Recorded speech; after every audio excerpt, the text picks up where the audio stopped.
In this training video, we're going to walk through everything you need for Google Sheets and Google Forms. We'll dive into creating tables, how to use basic functions, creating charts out of data, and how to make those look great.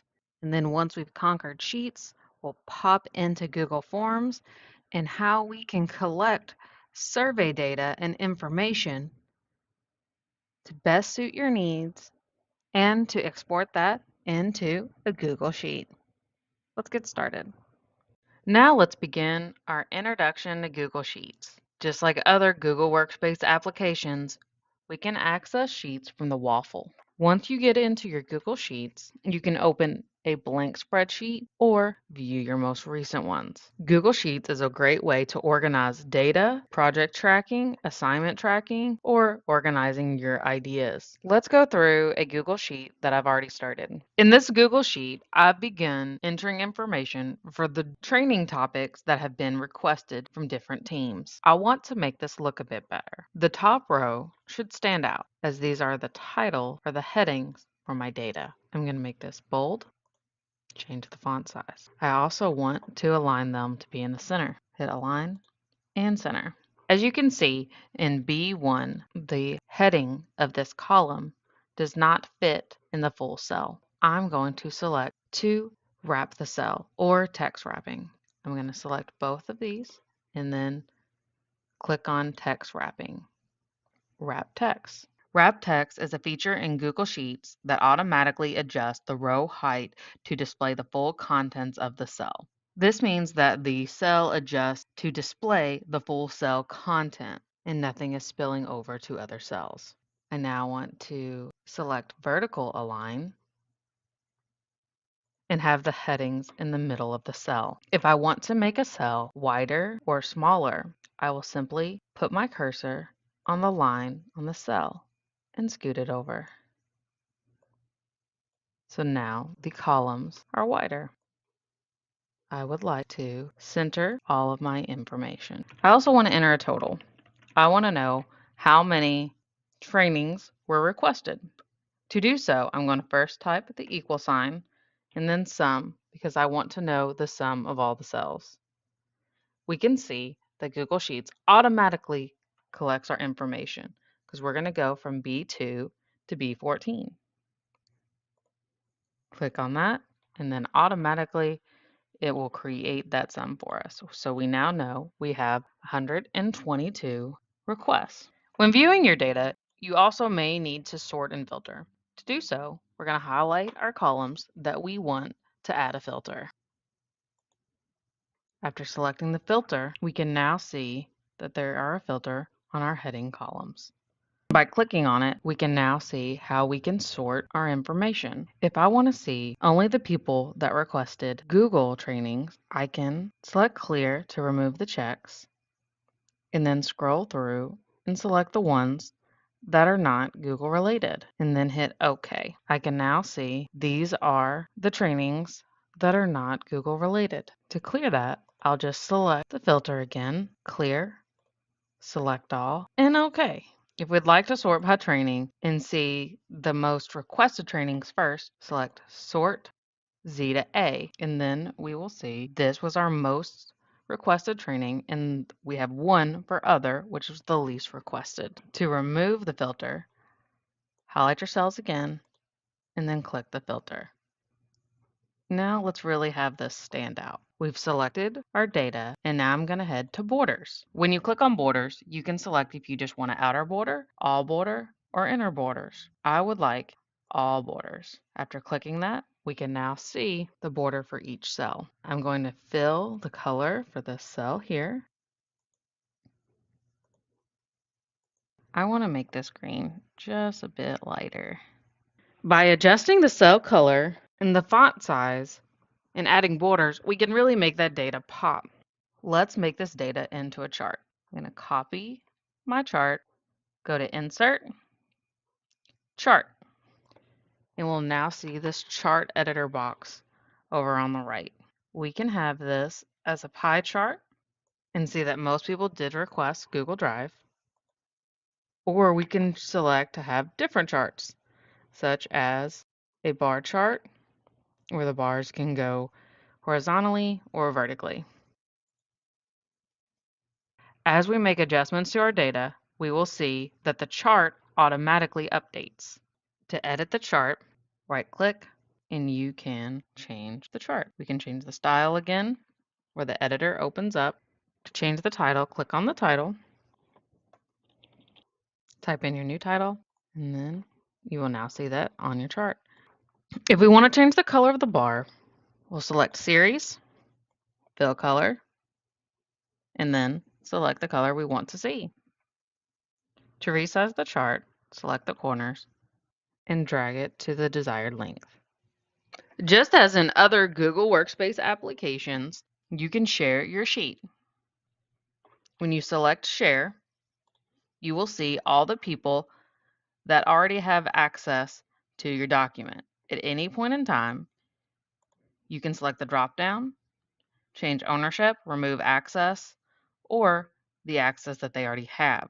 I'm going to remove this person's access, and this person will now just be a viewer. And you will see that you are the owner. If you want people to be able to view your data or view a doc or sheet or slide at any point in time, but you don't want them to have access to change it, head down here to General Access. Switch that to JCPS, Jefferson County Public Schools. You'll see anyone in this group with the link can view. So that means they're a viewer. If we want them to have edit access, we would change them to editor or commenter. Right now, we just want them to be able to view. If you want someone to be able to comment and give feedback for your document, sheet, or slide, make them a commenter. As you can see here, if this document is not searchable, you cannot find it by searching in Drive. You can only find it if someone has the link. These sharing rules are the same for docs, sheets, and slides. So for now, anyone with the link can comment.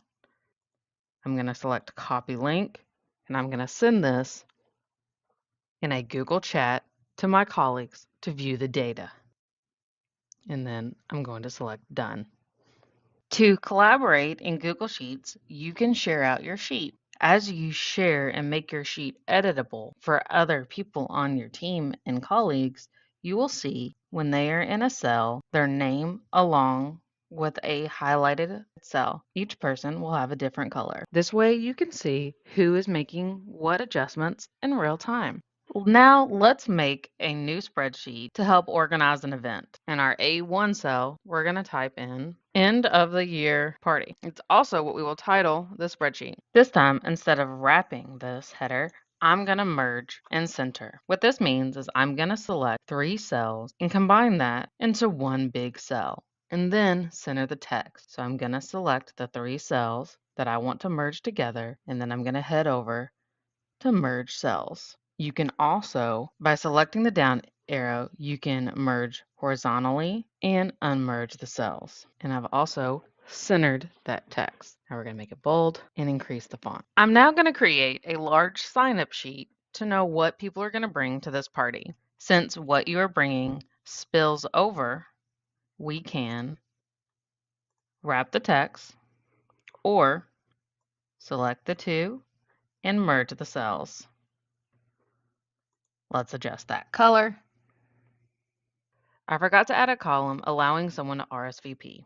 To insert a new column, I'm going to select the B column, right-click, and I'm going to insert a column to the left. You can also insert a column to the right, delete the column, or clear the contents. I'm going to select for it to go to the left. Next, I'm going to share this out with everyone. I'm going to select Share, adjust to JCPS. Now anyone with the link can edit, which means they can add their own name. Copy the link, hit done. To make this a little easier on everyone, we're going to add some drop downs. Select drop down. We now see on the right hand side a new box that's going to help us to create our drop down options. Our first option is going to be they can't go. attending, which means they'll be coming. And then we can add another. We'll select the color again. And so we now have these 3 options. Hit done. So now we will see this little drop down. If we want to add more, we're going to select the little circle on the corner of the cell. And we're going to click, hold, and drag down. We will now see the drop down in all of those cells. When they select the drop down arrow, they will see the 3 answers. Anyone with editing access can edit that or create more. We can now enter the names of the people coming to the party. Now that we've entered everyone who's been invited to the party to the list, we can sort alphabetically if we'd like. By selecting the cells, create a filter, we're going to select name, and we're going to sort A to Z. So we will now have them alphabetized. As we send this out, it'll be easier for everyone to find their name and select if they're coming to the party or not. We can now remove the filter. If we want to see what everyone's bringing, they can either enter that in or we can create another chart. We can do so by copying what we already have. So let's select all of this. Copy. You can tell that the cells have been copied because the lines around the cells become a dotted line. We'll paste it right next to it. Let's remove the RSVP, right click, delete column, and we're going to title this one, What Are You Bringing? And then we'll do an item list. So we're going to remove this merged cell. Now we can see that these 2 items do not have the same formatting as these. So let's copy, format paint, and we're going to go over. Now that we've made changes to our What Are You Bringing chart, and then we can delete these 2 columns because we've now made a new chart. Delete CD. Now we're going to put in checkboxes so people can select what they're bringing. Now that we've received some RSVPs to the party, we can see how they've used the drop downs. We can also sort by this. Select sort. We're going to clear, and I just want to see who cannot go. When you have gaps in your information like this, copy the row, and then you can just delete the cells. Delete the cells and shift up.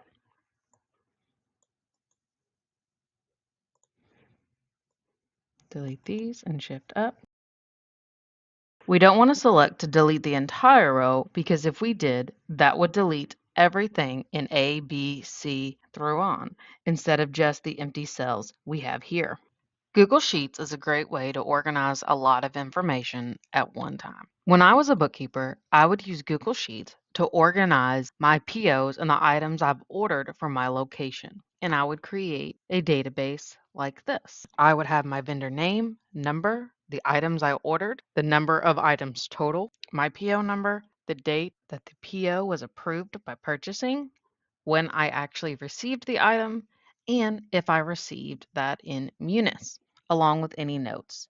As we all know, items can sometimes come in damaged or missing completely. This way, I can keep track of what's going on and not have to remember everything offhand.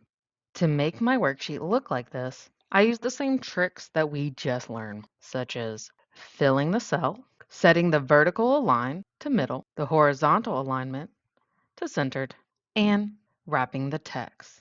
Some other features that you can use is to format the columns or cells.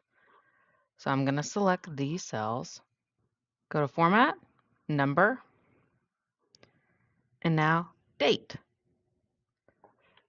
So now these will always be dates here. As the year goes on and you have lots of items that you've ordered, you can actually freeze the top row or any cell.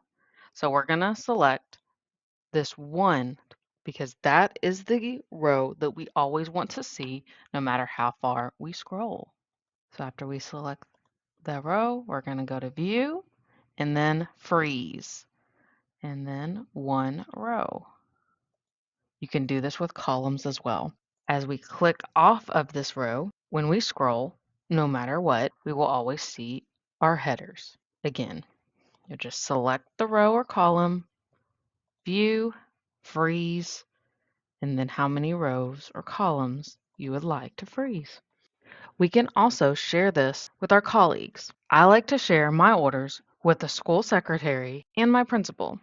This way, everyone has an idea of where items are that I've placed orders for. I will add them individually and give them commenting access. This way, they can make comments but not remove my data. I can also copy this link to send that to them in a Google Chat or an email. As people leave or switch job roles, you want to ensure that you remove their access. We're going to walk through how to create a table in Sheets and how to enable the multiple select option and a drop-down. First, we're going to head to our sheet, and then we're going to hit Insert Table. You can use a current table, or you can create from a blank table. We're going to start with a blank table. You can make your selections from the box over on the right.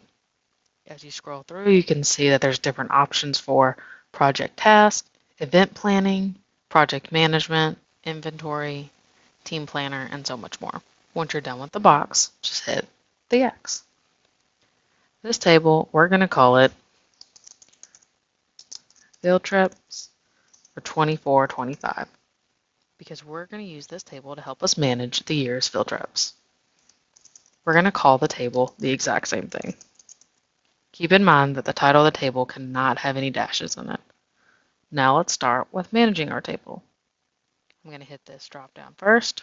I'm going to change the color of my table. You can select the colors here, or you can create a custom color. I'm going to hit custom, and then hit OK. Now let's start putting in the information for my table. I'm going to select the edit type, date, and then I'm going to name my column. As I click in the cells, a calendar will pop up for me to select the date.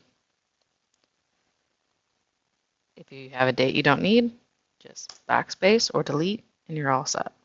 Now column 2, we're going to have that as location. And then I'm going to select here, edit column type, smart chip, place. And now we have all these place smart chips.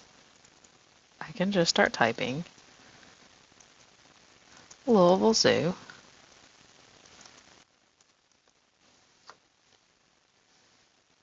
And then here it is. And we now have that place. This way I can head to their site or find any of their other information quickly, such as their address. Let's make sure we have our date. They're going to go to the zoo on October 14th. We have our location. We're going to make this column 3 a drop down. So we're going to hit this down arrow, edit column type, and select drop down. Now we see our criteria is a drop down. This is where I want to put the grades. So beside each color, I'm going to put a different grade.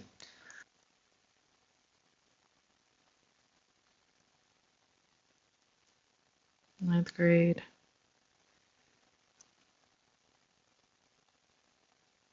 And finally, 12th grade. As you scroll down, you can see Allow Multiple Selections. This will allow us to select multiple options from the drop-down at once, and then we'll hit Done. I'm going to name my column again. Now as we plan our field trips, I can select multiple grades at once. So if we have multiple grades going on this field trip, we can see that right there. Or we can just select one.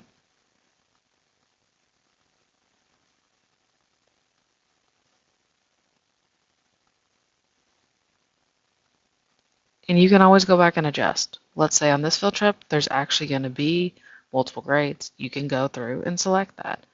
Or if you have selected the wrong grades, just double click them again and they'll be removed. To remove them all, just click in the cell and hit delete. Let's keep going on our cells. We're going to put teams. This is where we can type in our team names, whether it's the Broncos, Chargers, or you can create that as a drop-down.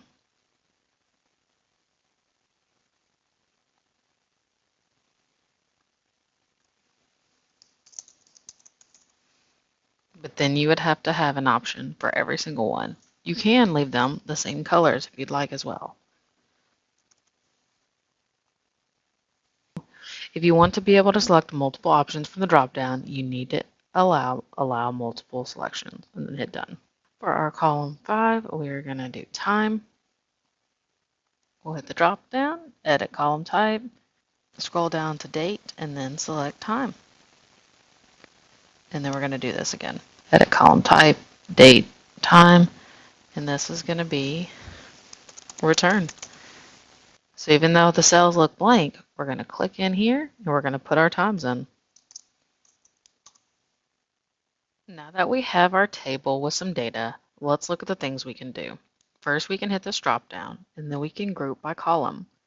What this means is we will now see our table organized by the date.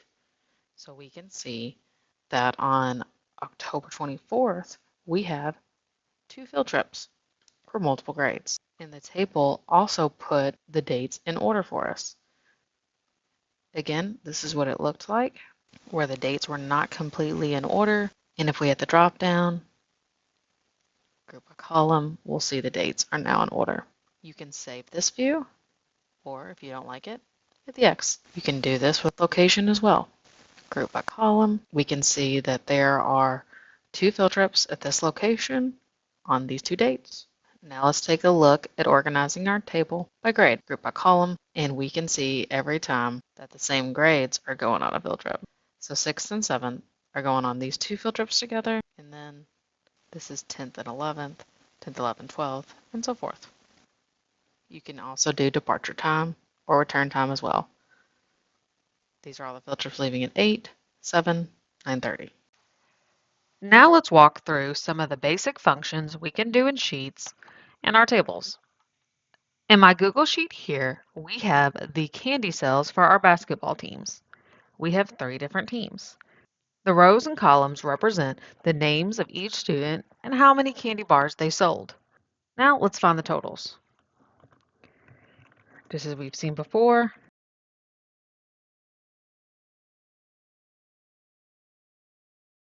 we can do equal sum and it will already give us the cells.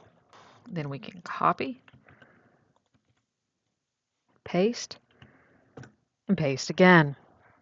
So as we click in our totals, we can see that as we pasted those functions, it was for each table. So this is how many total candy bars were sold. And we found that with the sum function.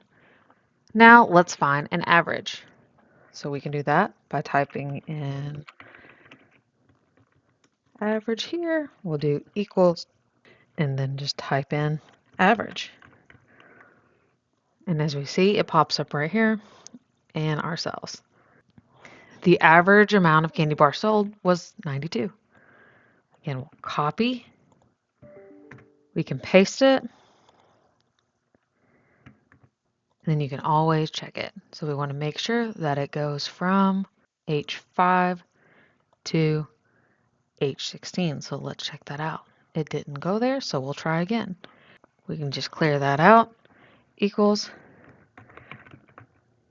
average. Now let's find the averages. We'll do that by typing in equals. And as we can see, the average already pops up here, but we need that to be from B5 to B16. So we can see that here, but let's go through and adjust that. So we're going to back out that 2 and put that into 5 and back out that 17 and make it 16 and then enter.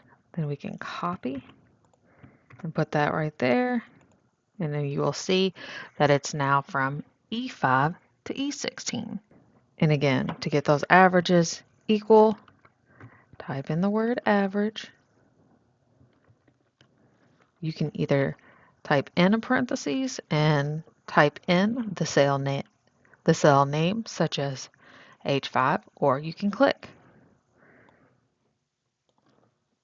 Close parentheses and enter. Now we can see this average has a lot of numbers after the decimal point.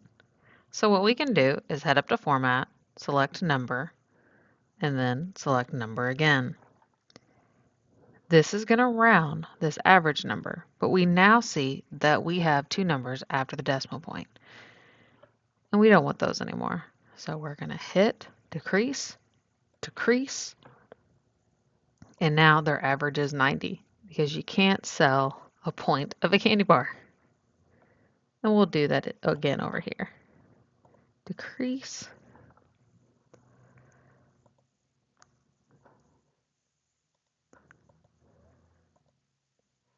And now the 90.5 is rounded to 91. Let's keep going. If we want to find the smallest number in a range or the largest number in a range, we can type equals min, and it's going to find the smallest number. We can do a parentheses and type in the name of the cell, or drag it just like before. Select our range, close parentheses, and there we go.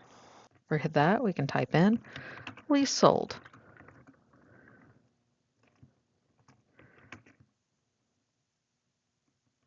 And then the most sold equals, it's already got that. Look, it's already made it so that it shows the max. Or you can type in max.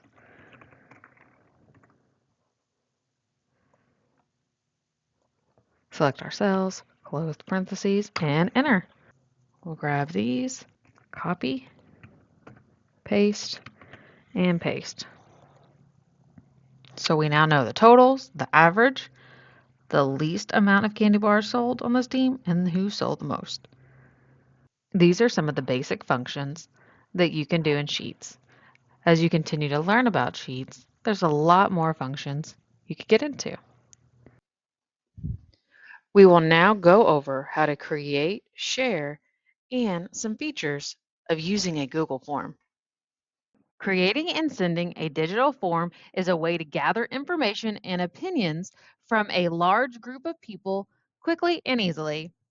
By asking everyone the same questions, you get specific information that lets you know what your customers, coworkers, or students you communicate with think and need. Instead of meeting face to face or calling people one at a time to ask questions, you get as many answers as you need by sending out a single customizable form as many times as you like. Let's start a Google form to plan an event. We're going to select Forms, blank. We'll create a party invite from scratch. To start, we'll add a title and a description. This is the first text people will see when they take your survey. Use the title and description to tell the respondents what the form is about. Explain what you expect them to do, describe how you will use the information, and give them a deadline. We have now added a description and a title to our form. Our description lets our team know that we are planning a party for the end of the year and that everyone's invited. We're asking them to complete the form to RSVP and to bring an item. We are also setting a deadline, which is May 21st. We're now going to customize the theme of our form to make it look more appealing. Select Choose Image. You can use one of the preloaded images already in Forms or upload your own. We're just going to select one that's already been uploaded. Select this one and insert. We can also change the color of the theme. Now that we've added our theme and our color choices, let's add a question. In Google Forms, you can choose several types of questions and responses. Add questions that make the most sense for the type of feedback you're trying to receive. Add a multiple choice question to ask respondents to choose an answer from the options that you've provided. Our first question is going to be, which day works best for you? And we're going to create a multiple choice question. As you can see, suggestions are already added, and we can just select Add All. We can remove certain options, such as Sunday or Monday. We can also make this a required question. This means that before someone can submit the form, they must answer this question. If you'd like, you can also add images to your questions. Let's search in Google. We can do day of the week, or let's do calendar. See if we can find a nice cartoon that we like. We can insert it. And then you can resize that. Make it as large or small as you'd like. Next, let's add another question to our Google form. Let's add a checkbox question. The checkbox allows the respondent to select which answer best fits them. You can also select for the respondent to type in their answer if one of the options above do not work for them. Again, we're going to make this required. If you're unsure of the answers that your respondents will give, create a short answer question. If you're going to have multiple questions of the same type, you can just duplicate the question and then change what you need. If you would like those that are taking your survey to rate something, you can add a linear scale. You will simply need to label your options, which is 1 through 5. So for this question, how excited are you for this event? They can rate from 1 through 5, 1 being the lowest and 5 being the most excited. The paragraph question is a great option when you want to hear what respondents think about something specific, or you are looking for ideas or suggestions.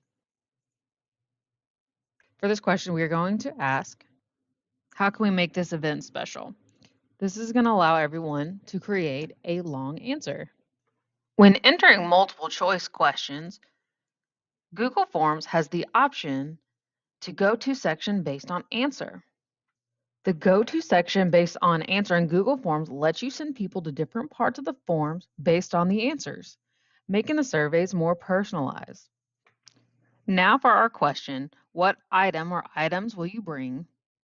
Anyone that selects drinks will need to go to section 3 because we are going to ask, what drink will you bring?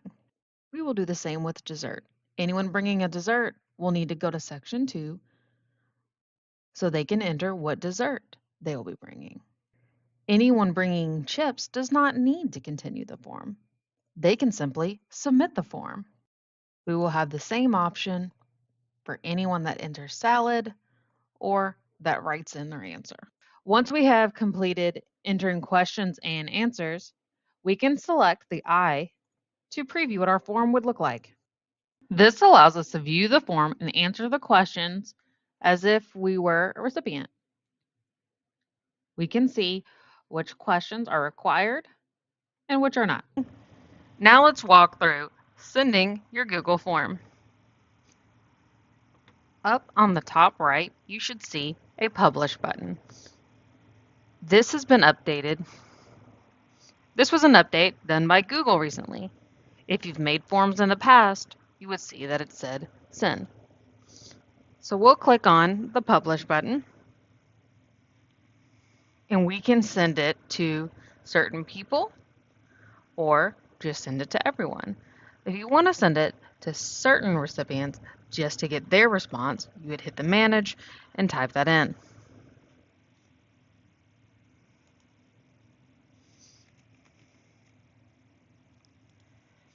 And now we can see that this person is a responder. If we want them to have edit access and to be able to edit this form, we will switch that to editor. We're going to keep that as responder, notify them, and hit share. But if you want to send this in an email, you can do this in a different way. Head back up to Publish and copy this link.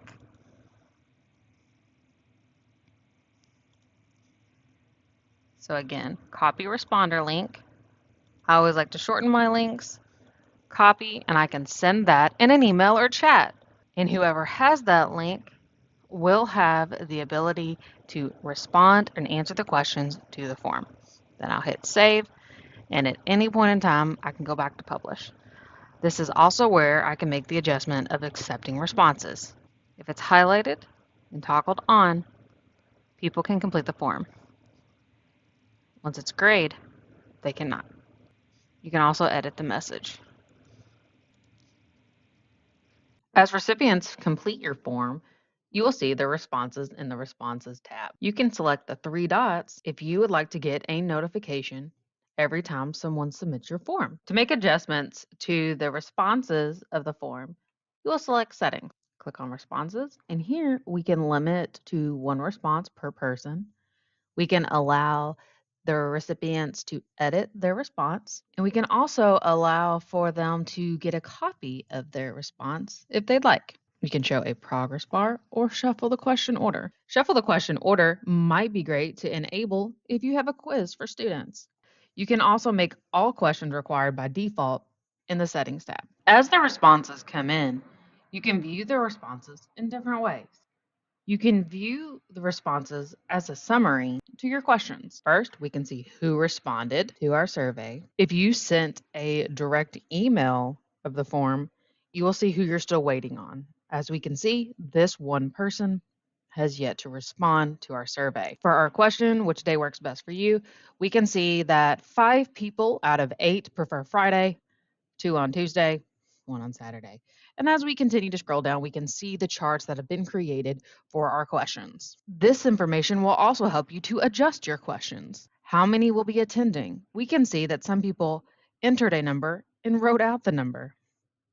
We may want to adjust this question to multiple choice so that we can have a better chart and better summary for the responses. This also lets us know that everyone is excited for the event. And for our short answer question, what we can do to make this special, we've received some great feedback from all 8 recipients. You can view the individual question if you want to know what we'll be bringing.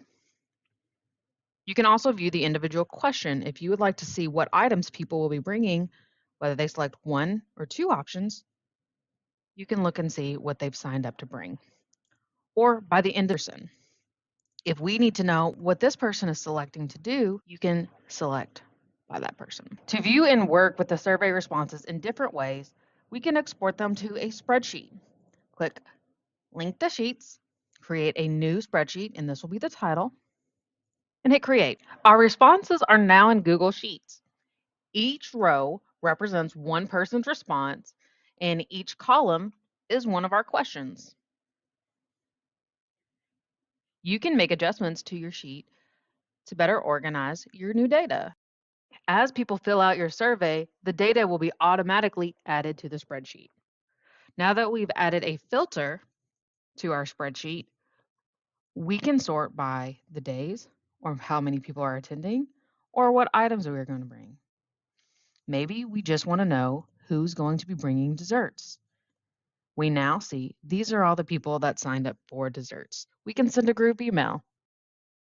Or if we want to send an email based on department, we just want to email the IT3 team.